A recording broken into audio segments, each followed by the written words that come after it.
मेरे प्यारे दोस्तों, मैं हूं पंडित फ़कीर योगी वीरेंद्र योगी और इस फिल्म के माध्यम से मैं एक महापुरुष की छवि आपको दिखाना चाहता हूं।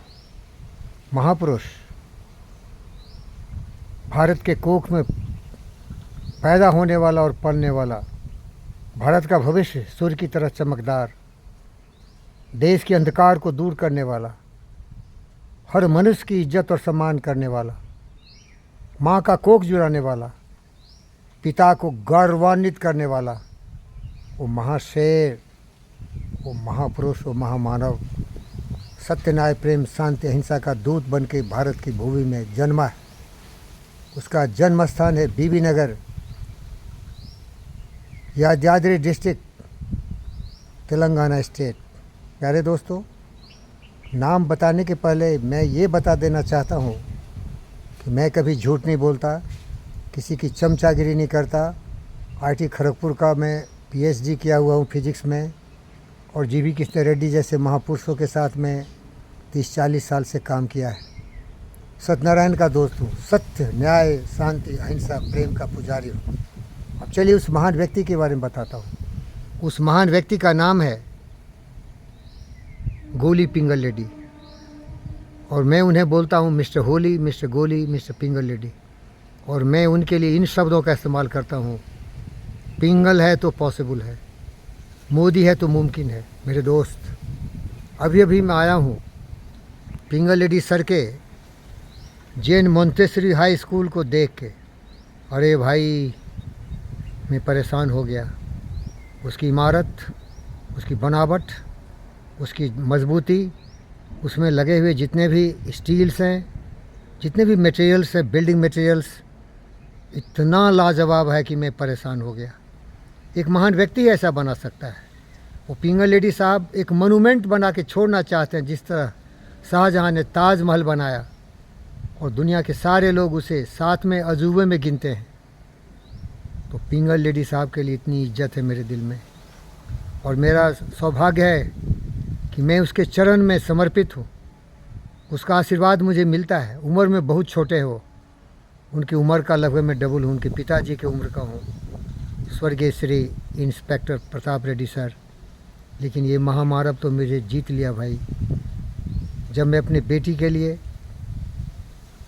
टेनिस कोर्ट के लिए ज़मीन खोज रहा था, तो ये महामानव बालक थे, 25 साल के युवा लीडर थे, सरपंच थे। उन्होंने 6 एकड़ ज़मीन दे दिया जो उनके माँ के नाम से था।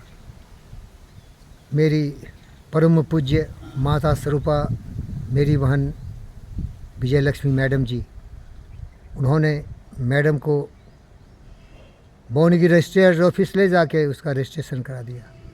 दिल देखो तो इतना दिलदार, इसीलिए बोलता हूँ पिंगल है तो पॉसिबल है। अरे कुछ नहीं था इनके पास, केवल दिल था, केवल दिमाग था, केवल दिलेरी थी, केवल जोश था, केवल जज्बा था, केवल मदद करने की तमन्ना थी कि हर विपदा में फंसे हुए लोगों को हर उम्मीद और उत्साह से आगे बढ़ के भारत की गौरव गरिमा को बढ़ाने वाला कोई भी आएगा तो पिंगल है तो पॉसिबल है, ये उसकी मदद करेगा। किया, इन्होंने मदद किया। आज से 25 साल पहले 2002 में मैंने उसमें टेनिस कोर्ट बनाया, नाम रखा एकलव्य टेनिस आश्रम, क्योंकि मैं भी पिंगल रेड्डी का ही पद चिन्हों पर चलने वाला एक छोटा सा कीड़ा मकोड़ा हूँ। जो जज्बा इतना है कि आसमान की ऊंचाई मेरे लिए कम पड़ जाती है। कल्पना और सपने इतना देखता हूँ कि शायद कोई ही देख सकता हो, लेकिन अगर वो सपना मैं अपने लिए देखता तो ज़रूर मेरा अपना होता। मैंने देखा था अपनी बेटी के लिए। तुम्हारे सपने तुम्हारे होंगे और साकार होंगे, लेकिन तुम दूसरों के भरोसे अगर सपने देखोगे तो दूसरा व्यक्ति कितना उत्साह और जोश में है उसके ऊपर निर्भर करता है। मेरी बेटी कुछ नहीं हो पाई, लेकिन वो ज़मीन पिंगल रेड्डी मेरी पत्नी डॉक्टर वंदना झा के नाम से कर दिया, और आज उसी ज़मीन पर ऐसा इमारत बन रहा है। अरे देखोगे तो परेशान हो जाओगे। उसकी मैं पिक्चर ज़रूर भेजूँगा अपने यूट्यूब वालों के लिए और अपने फेसबुक के दोस्तों के लिए। अरे देखे तो परेशान हो जाओगे भाई, क्या इमारत बन रहा है यार। और बनाने वाला भी पिंगल रेड्डी साहब का एक शिष्य ही है, दोस्त भी बोल सकते हैं, पार्टनर भी बोल सकते हैं। वो हैं परम आदरणीय माननीय श्री नवीन साहब। अरे नाम नवीन है, काम भी उतना ही ताज़ा है, तेज है, तर्रार है। कमाल का काम करते हो नवीन साहब। क्या स्कूल बना रहा है यार, रोल मॉडल बना रहा है, मॉन्यूमेंट बना रहा है। पूरे हिंदुस्तान के बिल्डर को बोलता हूँ आके देख, ईमानदारी क्या होती है, वफादारी क्या होती है, जोश क्या होता है, जज्बा क्या होता है। ये बिल्डिंग नहीं बन रहा है, एक मिसाल काम किया जा रहा है, एक मॉन्यूमेंट बनाया जा रहा है। अरे पैसे तो बहुत कमाते और पैसे पर बहुत बिकते, भ्रष्टाचारी दुराचारी लोगों को धोखा देते हैं। लेकिन ये गोली मिस्टर पिंगल लेडी और उनके दोस्त मिस्टर नवीन ऐसी रचना कर रहे हैं कि कोई भी देखेगा तो सर झुका के सलाम बोलेगा, सलाम पिंगल, सलाम नवीन, तेरी जोड़ी अमर रहे। और मैं तो भाई फ़कीर, कुछ नहीं मेरे पास, लेकिन ये बुद्धि है कि मैं लोगों की महानता को पहचानता हूँ। कमाल हो पिंगल, कमाल हो नवीन, कमाल है तेरा जोश एंड जज्बा, कमाल है तुम्हारा उत्साह। दुनिया के लोग क्या कहेंगे फिक्र मत कर, लेकिन आप अपने मन की बात सुनते हो, बहुत धीरे करते हो, लेकिन इतने दुरुस्त करते हो, धमाल मचा देते हो, कमाल कर देते हो पिंगल। मेरा जीवन आपके हाथ में है। मेरी बेटी टेनिस में 1146 या 86 पोजीशन ही ला सकी। अपने आप पर भरोसा कम था। जिस व्यक्ति में अपने आप में भरोसा होता है ना, वो एकलव्य होता है, वो पिंगल लेडी होता है, वो होता है पंडित फ़कीर योगी वीरेंद्र योगी, वो होता है मिस्टर नवीन। ये लोग ऐसे बहादुर हैं कि पैसे हो ना हो, लेकिन उत्साह उमंग इतना होता है, मर मिटने की तमन्ना होती है। ये लोग एक सैनिक की तरह, भारतीय सिपाही की तरह, अभिनंदन की तरह देश के लिए, अपने लोगों के लिए कुर्बान होने को तैयार होते हैं। इनका उद्देश्य होता है करो या मरो, विन और पेरिश, विक्ट्री दे डू और डाई। इनको जीने की तमन्ना कम होती है, कुछ करने की तमन्ना होती है। अरे वही लोग याद किए जाते हैं। बहुत लंबा हो जाएगा फिल्म भाई, पिंगल लेडी की कितना भी बखान करूंगा तो कम होगा। जोर से बोलता हूं, पिंगल है तो पॉसिबल है, बिल्कुल मोदी की तरह, मोदी है तो मुमकिन है। ये महान भारत का युवा पीढ़ी का नेता जहां भी हाथ लगाता है सोना बन जाता है। समय सबको बदल देता है। एक बदला हुआ हीरे की तरह तरासा हुआ, सोने की तरह आग में जला हुआ, ऐसा चमकता दुनिया में रोशनी फैलाने वाला भारत का सपूत है। जय पिंगल, जय तुम्हारे जोश, जय तुम्हारे आस्था। जितने भी हमारे तेलंगाना के लोग हैं सब आपके सामने नतमस्तक होते हैं। कि जो भी देख रहे हो मेरे दोस्त अगल बगल में, सब पिंगल का दिया हुआ गिफ्ट है इस फ़कीर को। मेरे पास कुछ नहीं है, दाने दाने को तरस रहा हूँ, खाने के लिए भी वही दे रहा है। कुछ दिन पहले यही रोल कर रहे थे मानव रत्ना डॉक्टर जीवी कृष्णा रेड्डी।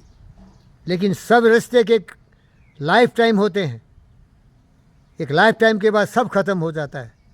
आज मेरा माँ बाप सब कुछ पिंगल लेडी ही है, तो इनके लिए संस्कृत की प्रार्थना बड़े शब्द सुनाता हूँ।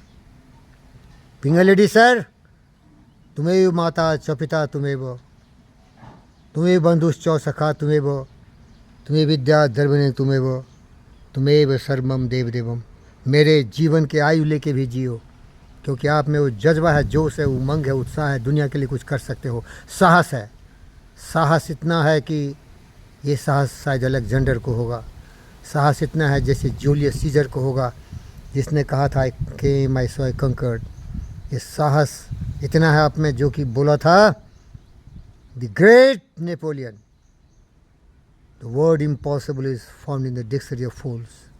इसीलिए तो बोलता हूँ मेरे दोस्त पिंगल सर, पिंगल है तो पॉसिबल है, पिंगल है तो पॉसिबल है, पिंगल है तो ओनली पॉसिबल है, वरना सब इम्पॉसिबल है।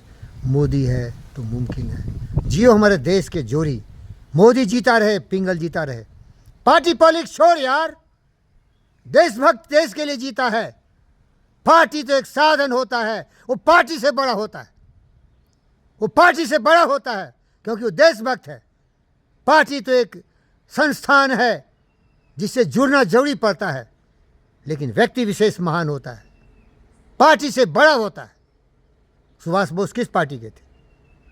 अभी अभी देखो एक भारत का महान दुनिया में डंका बजा के आया है। वो कांग्रेस का लीडर रहा है। शशि थरूर वो देशभक्त है, उसी तरह पिंगल एक देशभक्त है, उसी तरह मोदी एक देशभक्त है।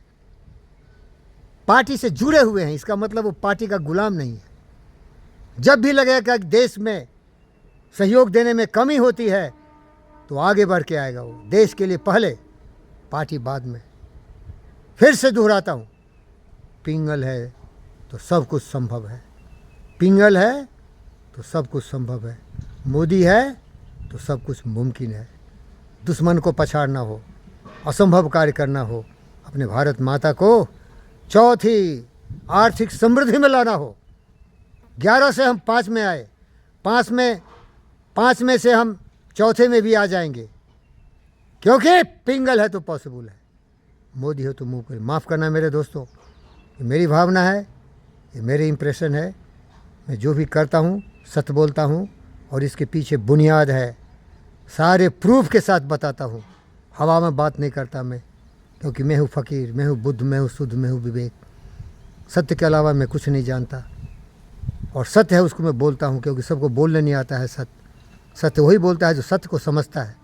वो सामर्थ्य मुझ में आया, बना फ़कीर, बुद्ध और विवेक, लेकिन सत्य को समझता हूँ। शांति शांति, ओम शांति। ये ओम शांति आश्रम से शब्द आप सुन रहे हो। धन्यवाद मेरे श्रोतागण।